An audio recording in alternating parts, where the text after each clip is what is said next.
Hello साथियों, hello मेरे प्यारे दोस्तों। आज की इस वीडियो के माध्यम से एक बार पुनः आप लोग के साथ मैं जुड़ चुका हूं।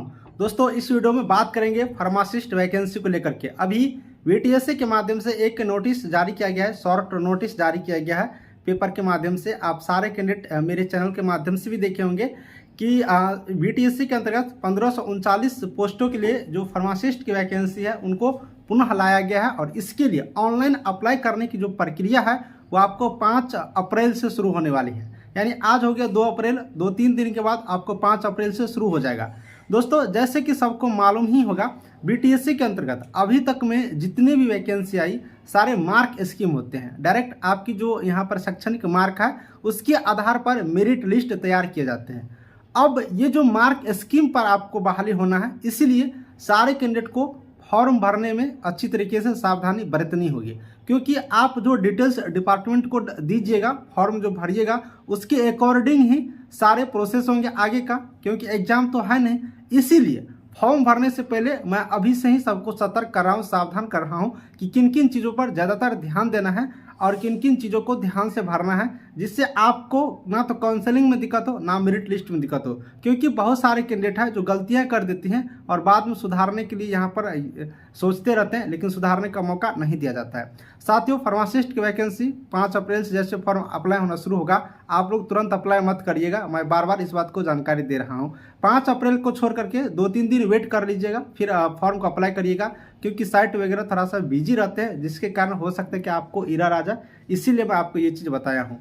आज इस वीडियो में मुख्य रूप से जो हम लोग बात करेंगे कि आपको डॉक्यूमेंट कौन कौन सा लगेगा। ये डॉक्यूमेंट आपको रहना जरूरी है, क्योंकि वो डॉक्यूमेंट अपलोड करना होगा। सारे चीज़ इस वीडियो में बात करेंगे। फोटो कैसे लगाना है, डॉक्यूमेंट कैसे लगाना है, ये सारी चीज़ हम आपको पहले बता देते हैं। इससे क्या होगा कि आप थोड़ा पहले सतर्क भी रहेंगे।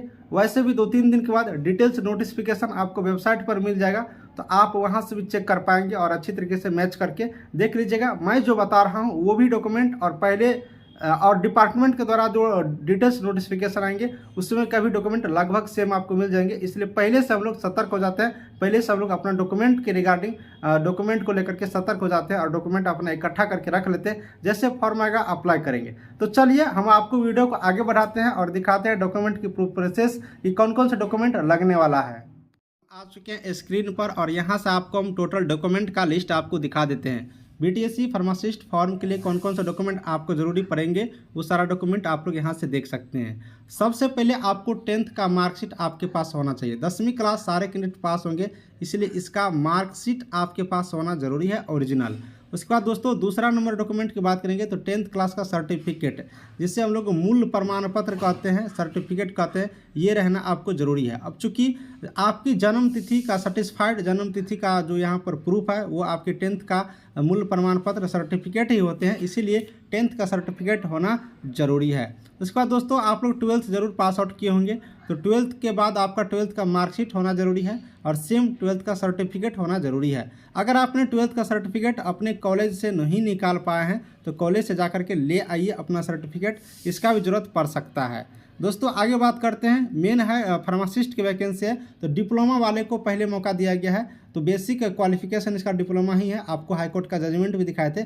डिप्लोमा डी फार्मा का मार्कशीट आपको चाहिए, डिप्लोमा इन फार्मेसी का मार्कशीट चाहिए और साथ ही उसके सर्टिफिकेट चाहिए। ये डॉक्यूमेंट आपको जरूर चाहिए। और बिहार में जो यहाँ पर जो फार्मासिस्ट की काउंसिल है, बिहार फार्मेसी काउंसिल, उसका भी रजिस्ट्रेशन सर्टिफिकेट भी चाहिए।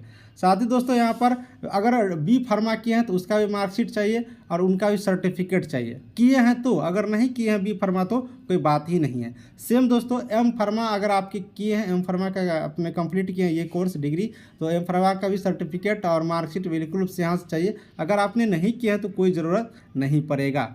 रजिस्ट्रेशन को मैंने अभी जिक्र किया ही था, बिहार जो यहाँ पर फार्मेसी काउंसिल है उसका रजिस्ट्रेशन होना जरूरी है। साथियों एक्सपीरियंस वाले को तो बल्ले बल्ले होगा, क्योंकि एक्सपीरियंस रहेगा तो आपको 1 साल में 5 अंक यहाँ पर दिए जाएंगे, बोनस अंक जिसे आप लोग कह सकते हो। तो एक्सपीरियंस का सर्टिफिकेट सिविल सर्जन सर से जरूर आप लोग बना लीजिएगा। वैसे किन किन से बनाना है इसके लिए डिटेल्स नोटिफिकेशन जारी होगा तो और भी क्लियरिटी आपको दिखेंगे और भी सारी चीज़ दिख जाएंगे। इसलिए एक्सपीरियंस सर्टिफिकेट बिल्कुल रूप से आपके पास होना जरूरी है। कम से कम सिविल सर्जन सर से तो होना जरूरी ही पड़ेगा।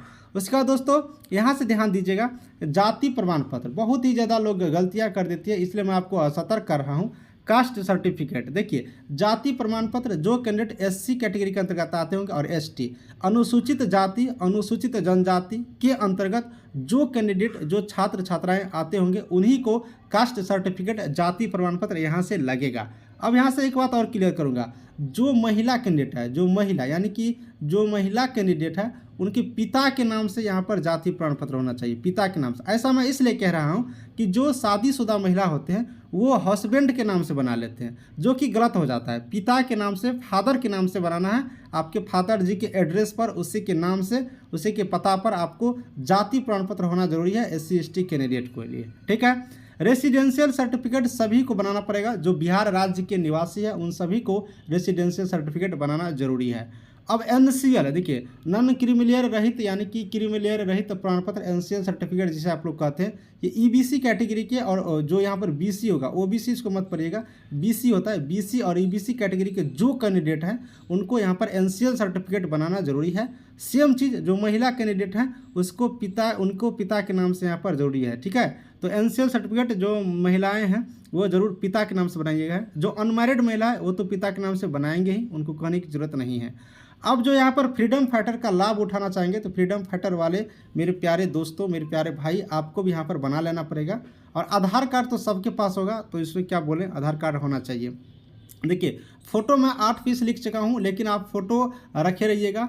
फ़ोटो का देखिए, फ़ोटो के बारे में बैकग्राउंड व्हाइट ही होगा। अभी मैं इसमें कंफर्म नहीं हूँ क्योंकि डिपार्टमेंट में डिटेल्स नोटिस नहीं निकाला है, लेकिन बीटीएससी अभी तक में व्हाइट बैकग्राउंड वाला ही फ़ोटो लेता है, तो व्हाइट बैकग्राउंड का ही फ़ोटो आप लोग जब फॉर्म अप्लाई होगा तब आप लोग देख कर फ़ोटो खिंचवाइएगा, फ़ोटो अभी रहने दीजिए। लेकिन 8 पीस में फ़ोटो इसलिए लिखा हूँ कि काउंसलिंग टाइम में बहुत सारे फ़ोटो की ज़रूरत पड़ता है, इसलिए लिख दिया हूँ। वही फ़ोटो लगता है जो आपने ऑनलाइन टाइम में दिए रहते हैं, इसलिए फ़ोटो मैं 8 पीस लिख दिया हूँ। बाकी आप लोग अपनी सुविधा के अनुसार से फ़ोटो रखे रहिएगा, फ़ोटो तो कभी भी आप लोग निकाल सकते हैं, इसलिए एक भी पीस रखे रहिएगा डिजिटल फॉर्म में अच्छे से सेव करके, तो बिल्कुल रूप से अच्छा होगा, तो फोटो लगेगा, ठीक है। उसके बाद विकलांग के अंतर्गत जो कैंडिडेट आते होंगे उसे विकलांगता का सर्टिफिकेट होना जरूरी है कि आप विकलांग है, इसका आपको प्रूफ करना होगा। इसके लिए आप सर्टिफिकेट अगर नहीं बनाए हैं तो बना लीजिएगा। और ईडब्ल्यूएस के अंतर्गत जो भी भाई आते होंगे वो ईडब्ल्यूएस सर्टिफिकेट बना लेंगे। तो इस तरह से आपने 20 सर्टिफिकेट देखा, लेकिन इसमें से जो आपके लिए ज़रूरी है, ये सारे लोगों के लिए मैंने बताया हूँ, लेकिन इसमें से आपके लिए जो ज़रूरत है उतना सर्टिफिकेट आपके पास होना ज़रूरी है। जैसे कि जो यहाँ पर फ्रीडम फाइटर के लिए है वो फ्रीडम फाइटर वाला तो बनाएंगे ही। अब जो यहाँ पर एम फार्मा के, तो एम फार्मा का होना चाहिए। जिनके पास संविदा वाले हैं तो एक्सपीरियंस होना चाहिए। तो ये सारे जिनके लिए जो एलिजिबल है, जिनके लिए जो यहाँ पर ज़रूरी है, वो सर्टिफिकेट आपके पास होना ज़रूरी है। तो आपको फॉर्म अप्लाई करने में कोई दिक्कतें नहीं होंगी और सिलेक्शन में कोई दिक्कतें यहाँ पर नहीं होंगे। खास करके मैं एनसीएल पर मैं पुनः जिक्र कर देता हूँ। एनसीएल सर्टिफिकेट आप लोग ज़रूर से ज़रूर बना लीजिएगा।